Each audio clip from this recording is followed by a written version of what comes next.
வணக்கம் மக்களே. வில்லத்தனத்தில் நடிகர்கள் மத்தியிலையும் சரி, மக்கள் மத்தியிலையும் ஒரு வெறுப்புணர்ச்சியை ஏற்படுத்துவது தான் நடிகர் சோனு சூட்னே சொல்லலாம்.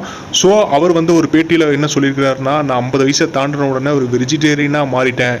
மனக்கட்டுப்பாடு ரொம்ப அவசியம். அந்த மனக்கட்டுப்பாடு இருந்தால் ஒரு உடற்பயிற்சியோட நமக்கு உண்டான கலோரிக்கு உண்டான அளவுக்கு சாப்பிட்டா உடம்பு சூப்பராக இருக்கும், நல்ல ஒரு ஃபிட்டாக இருக்குன்னே சொல்லலாம். ஒரு அவுன்ஸ் அளவு கூடிவிட்டால் கூட நான் உடனே ஒர்க் அவுட் பண்ணி எக்ஸசைஸ் பண்ணி அதை நான் ஈடுகட்டிடுவேனே சொல்லலாம்.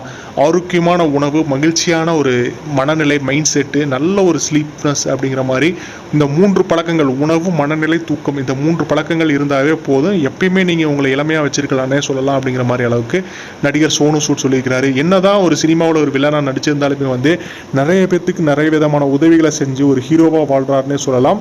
அது மட்டும் இல்லாமல் அவர் வட இந்திய சினிமாவை தாண்டி தமிழ் சினிமாவும் தென்னிந்திய சினிமாவும் ரொம்ப விரும்புகிறார் அப்படிங்கிற மாதிரி ஒரு பேட்டியிலையும் அவர் சொல்லியிருக்கிறார் அப்படிங்கிறது ஒரு குறிப்பிடத்தக்கக்கூடிய விஷயமும் கூட. நன்றி.